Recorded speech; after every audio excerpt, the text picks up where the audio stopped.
Hi friends எல்லோருக்கும் வணக்கம். எல்லோரும் எப்படி இருக்கீங்க? நல்லா இருக்கீங்களா? இன்றைக்கி அந்த கதையோட அடுத்த பகுதி தான் பார்க்க போகிறோம். அதுக்கு முன்னாடி நீங்கள் செய்ய வேண்டிய விஷயம் என்ன அப்படின்னு கேட்டிங்கன்னா, மறக்காமல் நம்ம இந்த சேனலை சப்ஸ்கிரைப் பண்ணிக்கோங்க. கீழே இருக்க பெல் பட்டனையும் கிளிக் பண்ணுங்கள். அப்போ தான் நான் போடுற வீடியோஸ் எல்லாமே உடனுக்குடனே உங்களுக்கு நோட்டிஃபிகேஷனில் வரும். ஸோ மறக்காமல் சேனலை சப்ஸ்கிரைப் பண்ணிவிட்டு வீடியோ பாருங்கள் ஃப்ரெண்ட்ஸ். வாங்க நம்ம கதைக்குள்ளே போகலாம். முதல் ஒரு விஷயத்த நம்ம சொல்கிறோம் அப்படிங்கிறத தாண்டி அதை எதுக்காக நம்ம சொல்கிறோம் அப்படிங்கிறத நம்ம புரிஞ்சுக்கிட்டு சொன்னனாலே எல்லா பிரச்சனைகளுக்குமே தீர்வு இருக்கும். ஆனால் அதை விட்டுட்டு அந்த பிரச்சனைகளை திரும்ப திரும்ப நம்ம ஒரு சில விஷயங்களை பேசுகிறதுனால குடும்பத்தில் தான் தேவையில்லாத கருத்து வேறுபாடுகள் வரும் அப்படின்னு சொல்லிட்டு எங்கள் அம்மா என்கிட்டயும் அண்ணன்கிட்டயும் சொல்லிகிட்டு இருந்தார். எதனால் பார்த்தீங்கன்னா, அண்ணன் இது மாதிரி ஒரு பொண்ணை விரும்புகிறாரு. ஆனால் அது அப்பாவுக்கு சுத்தமாக பிடிக்கல. அப்பா அத்தை பொண்ணையும் தான் கல்யாணம் பண்ணி வைக்கணும் அப்படின்ட்டு அப்போலேருந்தே ஒரு 7 வருஷமாகவே சொல்லிகிட்டு இருக்காங்க. அண்ணன் காலேஜ் படிக்கிற டயத்துலேருந்தே சொல்லிகிட்டு இருக்காங்க. ஏன்னா அத்தைக்கு ஹஸ்பண்ட் கிடையாதுங்கிறதுனால.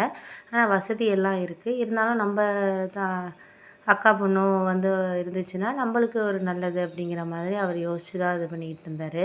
ஆனால் எங்கள் அண்ணன் இது தெரியும். ஆனால் தெரிஞ்சுமே அவருக்கு அது விருப்பம் தான். அது ஒவ்வொருத்தருக்கு இப்போ நம்ம சொல்கிற விஷயங்களை எல்லாம் எல்லோரும் இது பண்ணணும் அப்படிங்கிறது இது கிடையாது. அதுக்கப்புறம் இந்த விஷயத்த 3 வருஷமாக நான் லவ் பண்ணுறேன் ஒரு பொண்ணை.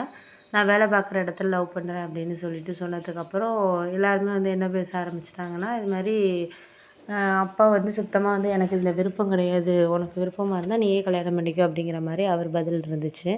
அம்மா சரி ஓகே பண்ணலாங்க அப்படிங்கிற மாதிரி செய்யலாம். ஏன்னா அவன் விரும்பிட்டான். நம்ம நம்ம சொந்தம் இதுக்காக இது பண்ணக்கூடாது. உங்கள் அக்காக்கிட்ட என்ன வசதி இல்லையா?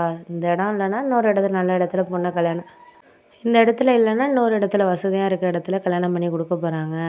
அவங்க வசதி இல்லாமல் இல்லைல்ல. வசதி இல்லைன்னா நம்ம கொஞ்சம் கவலைப்படலாம். சரி அவங்களுக்கு செய்கிறதுக்கு பண்ணுறதுக்கு ஆள் கிடையாது அப்படிங்கிறப்போ அவங்களுக்கு ஏகப்பட்ட சொத்து இருக்குது. நம்மளுக்கு கல்யாணம் பண்ணி கொடுக்கலனாலும் வேறு இடத்துல அவங்க கல்யாணம் பண்ணி கொடுக்க போகிறாங்க அப்படின்ட்டு எங்கள் அம்மா சப்போர்ட் பண்ணி பேசுகிறாங்க. அதுக்கு எங்கள் அப்பாவுக்கு என்னென்னா, ஆமாம் அந்த சொத்தெல்லாம் இப்போ வெளியில் தான் போக போகுது. நம்ம பையனுக்கு கல்யாணம் பண்ணி வச்சா நம்ம பையன் பின்னாடி நல்லா இருப்பான். இதை அவன் புரிஞ்சுக்கிறானா அப்படிங்கிற மாதிரி ஒரு மாதிரி பேசினார். அதுக்கப்புறம் அவர் ஓகே அப்படின்னு சொல்லிட்டு, நான் எனக்கும் இதுக்கும் சம்மந்தம் கிடையாது. நான் எது நினைக்கிறேனோ அதுக்கு மாறா தானே உன் பிள்ளைங்க பண்ணும் அப்படின்னு சொல்லிட்டு அம்மாவையும் சேர்த்து பேசினார். ஆனால் எதுவுமே அம்மா எதுவுமே கண்டுக்கல. சரி நீங்கள் எது வேணாலும் பேசிட்டு போங்க. அதை பற்றி ஒன்றும் எனக்கு கவலை இல்லை. நான் என்ன சொல்கிறேனோ அதுதான் நான் முடிவு பண்ண மாதிரியான ஒரு சூழ்நிலையில் இருக்கேன் அப்படிங்கிற மாதிரி எங்கள் அம்மா பேசினாங்க.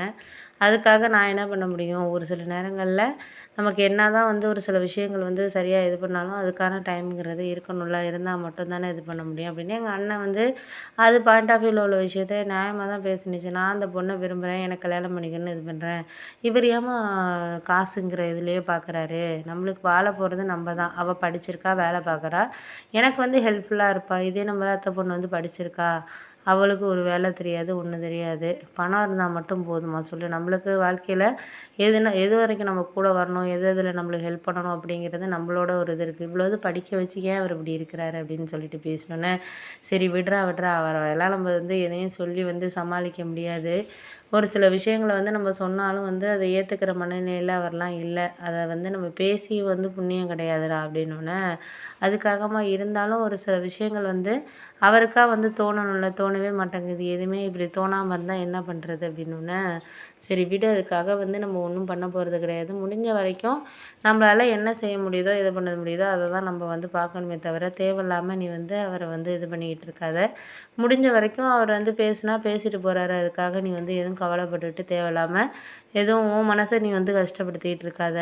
உனக்கு எது சரின்னு படுதோ அதை பண்ணு அப்படிங்கிற மாதிரி எங்கள் அம்மா சப்போர்ட்டிவாக தான் எங்கள் அண்ணனுக்கு பேசினுச்சு. ஏன்னா அவங்க படிச்சிருக்கான், வேலை பார்க்குறான். அவனுக்கு ஒரு பொண்ணை பிடிச்சிருந்துச்சுன்னா அவனுக்கு விருப்பத்துக்கு கல்யாணம் பண்ணிக்கணும். அவ்வளோதானே தவிர தேவையில்லாமல் நம்ம அந்த விஷயத்துலலாம் தலையிட்டு இருக்கக்கூடாது அப்படிங்கிற மாதிரி இது பண்ணினோன்னே, சரி சரி ஏதோ ஒன்று சொல்லுங்கள் பண்ணுங்கள். அதுக்காக நான் என் விஷயத்தில் அப்பாவை முடிவெடுக்க விட்டுட்டு இருக்க முடியாதும்மா. இது வாழ்க்கை பிரச்சனை. வேறு ஏதாச்சும் ஒரு ட்ரெஸ்ஸா டக்குன்னு போய் மாற்றிட்டு வரதுக்கு பண்ணுறதுக்கு எனக்கு பிடிச்சிருக்கும்ல என்னோடய லைஃப்பை பொறுத்தளவு அப்படின்னோன்னே, ஆமாம் ஆமாண்டா அதெல்லாம் உண்மை தான். உனக்கு பிடிச்சிருக்கணும். அதெல்லாம் நாங்கள் இந்த விஷயத்தில் எதையும் சொல்கிறதுக்கு எங்களுக்கு அதிகாரம் கிடையாது அப்படின்னோன்னே, அதை புரிஞ்சுக்க மாட்டேங்கிறாரு. அவர் ஏன் புரிஞ்சுக்கவே மாட்டேங்கிறாருன்னு தான் எனக்கு தெரியலை அப்படின்னோன்னே, சரி விடு. அவர் எதுவும் புரிஞ்சுக்காம தான் இருக்கிறாரு. என்ன பண்ணுறது? அவரையெல்லாம் நம்ம எவ்வளோ ஒரு இது வந்தாலும் அவரெல்லாம் மாற்ற முடியாதுங்கிறது உனக்கு தெரியாதா அப்படின்னோன்னே, மாற்ற முடியுது முடியலம்மா, இருந்தாலும் நமக்குன்னு ஒரு இது இருக்குல்லம்மா அப்படின்னு சொல்லிட்டு அவனும் ஆஃபீஸ் கிளம்பி போயிட்டான்.